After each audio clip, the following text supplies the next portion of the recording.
প্রথাগতভাবে একে night manoeuvre বলা হয়। সুধী মণ্ডলী, এবারে দেখবেন flying salute to the chief guest.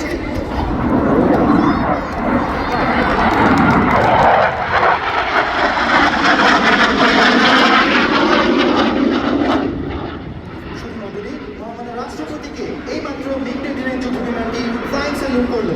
শক্তিশালী ইঞ্জিন ও সর্বোৎকৃষ্ট অ্যারোডাইনামিক ডিজাইনের এই বিমানটি অত্যন্ত স্বল্প গতিতে দ্রুততার সাথে দিক ও উচ্চতা পরিবর্তন করে শত্রুর বিরুদ্ধে নিজেকে আক্রমণাত্মক অবস্থানে নিয়ে যেতে পারে। মিগ-29 বিমানটি এই কৌশল প্রদর্শনের জন্য এখন দিক পরিবর্তন করে প্যারেড গ্রাউন্ডের দক্ষিণ দিকে অবস্থান নিয়েছে। কিছুক্ষণের মধ্যে আপনারা দেখতে পাবেন ডান আকাশ থেকে অত্যন্ত স্বল্প গতিতে এগিয়ে আসা মিগ-29 বিমানের স্লো স্পিড হ্যান্ডলিং ম্যানোভার। স্বল্প গতিতে আকাশে ভেসে থাকার সক্ষমতা এই বিমানটিকে দিয়েছে যুদ্ধক্ষেত্রে এক অনন্য সুবিধা এবং কার্যকরী যুদ্ধ কৌশল প্রদর্শনের সুযোগ।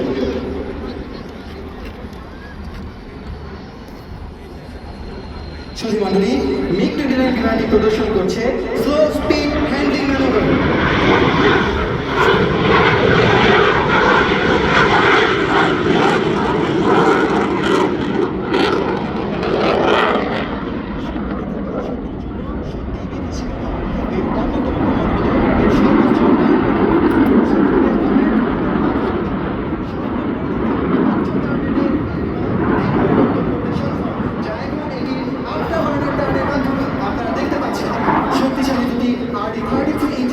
সর্বোচ্চ শক্তি ব্যবহার করে এবং বিমানের গতি নিয়ন্ত্রণ করে সর্বোচ্চ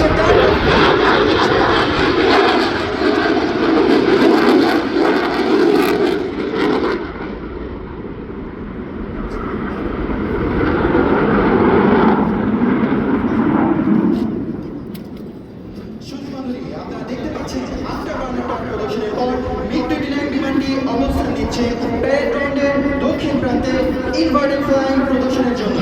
ইনভার্টেড ফ্লাইং পরিচালনা করতে প্রয়োজন হয় পাইলটের সকল ইন্দ্রিয় অনেক উঁচু স্তরের সমন্বয়। দৃষ্টি আকর্ষণ করছি প্যারেড গ্রাউন্ডের দক্ষিণ প্রান্তে। আপনারা দেখতে পাচ্ছেন মিগ-29 বিমানটি স্বল্প উচ্চতায় এগিয়ে আসছে ইনভার্টেড ফ্লাইট প্রদর্শন করতে।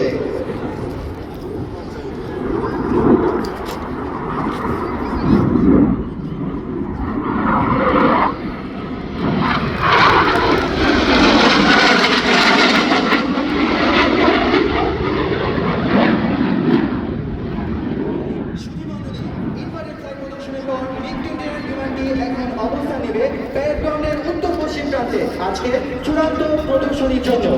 সুধী মণ্ডলী, স্বাধীনতার এই মাসে বিমান বাহিনীর শক্তির প্রতীক মিগ-29 বিমানটি এখন উত্তর পশ্চিম প্রান্ত থেকে আমাদের প্রিয় স্বাধীনতার উল্লাস প্রকাশে ঢাকার আকাশ বিদীর্ণ করে ছুটে আসবে ভিক্টরি রোল প্রদর্শন করতে। সম্মানিত সুধী, আপনাদের অনুরোধ করছি দৃষ্টি রাখতে ডায়াসের মাঝ বরাবর বিস্তৃত আকাশের এই ক্যানভাসে বিমানটি প্রদর্শন করবে আজকের এয়ারপ্রেডিকশন চূড়ান্ত ম্যানোভার দি ভিক্টরি রোল।